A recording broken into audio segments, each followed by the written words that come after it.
C'est encore toi? Vous voulez entrer? Alors ça, jamais. Plutôt mourir que d'entrer. Où ça? Chez un collecteur de taxes? Pas seulement, mais me retrouver avec une... Tu sais ce qu'elle a... ce que lui... Ce qu'ils sont? Tu m'as l'air d'avoir beaucoup de mal à trouver tes mots. Pourquoi ton maître dîne avec des collecteurs de taxes et des hommes pêcheurs? Ce ne sont pas les gens bien portants qui ont besoin d'un médecin, mais les malades.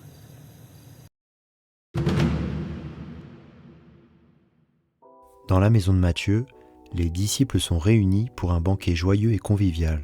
Mais lorsque Youssif et un autre pharisien arrivent à la porte, ils ne peuvent s'empêcher de s'offusquer devant ce qu'ils considèrent comme une incohérence majeure. Pourquoi un rabbin, en l'occurrence ici Jésus, mange à la même table que les pécheurs? Par pécheurs, les pharisiens désignent ceux qu'ils rejettent, soit parce qu'ils ne respectent pas leurs règles, soit parce qu'ils ne respectent pas la loi.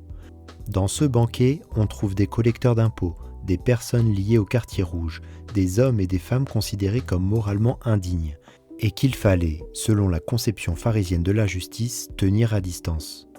Mais Jésus apporte sa vision des choses. Il leur répond d'une manière qui explique à la fois ses actions et qui démasque aussi l'orgueil des pharisiens. Dans cette phrase, contrairement à ce qu'on pourrait croire, Jésus ne dit pas que les pharisiens sont réellement en bonne santé spirituelle. Il révèle plutôt que c'est ainsi qu'ils se perçoivent. Ils se croient justes, autosuffisants, sans besoin d'aide. Jésus affirme qu'il est venu pour ceux qui reconnaissent leur fragilité, ceux qui savent qu'ils sont malades spirituellement ou émotionnellement. Ces personnes avaient besoin d'être relevées, guéries, sauvées, et c'est pour ça que Jésus se tient précisément à leur côté. Son message brise l'idée qu'il faudrait être parfait pour venir à lui.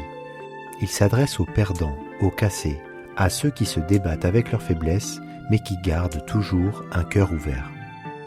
L'évangélisation vise justement ceux qui ne sont pas encore convertis. Jésus agit donc à l'inverse des pharisiens, qui excluent ceux qu'ils jugent indignes. Refuser d'approcher les pécheurs, c'est un peu comme un médecin qui refuserait de s'occuper des malades. Dans le monde actuel, beaucoup vivent avec de nombreuses blessures internes, l'anxiété, la culpabilité, l'échec, la solitude. Ils pensent qu'ils ne sont pas dignes de Dieu, qu'ils ne sont pas assez bien pour venir à lui. Mais cette parole brise cette barrière, car nul n'a besoin d'être guéri pour s'ouvrir à lui. C'est Dieu lui-même qui guérit. Cette réplique impose l'humilité du croyant. Ne pas juger ceux qui vivent dans le doute ou le péché, mais au contraire leur tendre la main. Suivre le chemin de Jésus, c'est suivre le chemin vers le pardon et la rédemption. Jésus montrait ce qu'est le vrai visage de Dieu, un visage plein d'amour et de compassion. Elle s'appelait Élise. Pendant longtemps, elle s'est dit que la foi, c'était pour les gens bien, ceux qui vont à la messe chaque dimanche, ceux qui savent prier sans trembler, ceux qui ne font pas d'erreur. Elle pensait avoir tout raté. Un mariage brisé, des amitiés perdues et une colère qu'elle n'arrivait plus à maîtriser. Alors, quand on lui parlait de Dieu, elle souriait poliment. Mais au fond, elle se disait « Ce n'est pas pour moi, j'ai trop fauté ». Un soir, pourtant, elle tombe sur un épisode de The Chosen. Jésus y dit « Ce ne sont pas les bien portants qui ont besoin d'un médecin, mais les malades ». Et là, elle reste figée, comme si ces mots traversaient l'écran juste pour elle.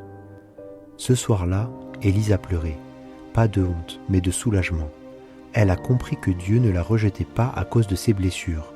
Au contraire, c'était précisément pour elle qu'il était venu. Depuis, Élise avance doucement. Elle ne prétend pas être parfaite, mais elle prie comme elle peut. Et chaque fois qu'elle doute, elle se répète « C'est pour moi qu'il est venu, parce que j'étais malade et qu'il m'a regardé avec amour. »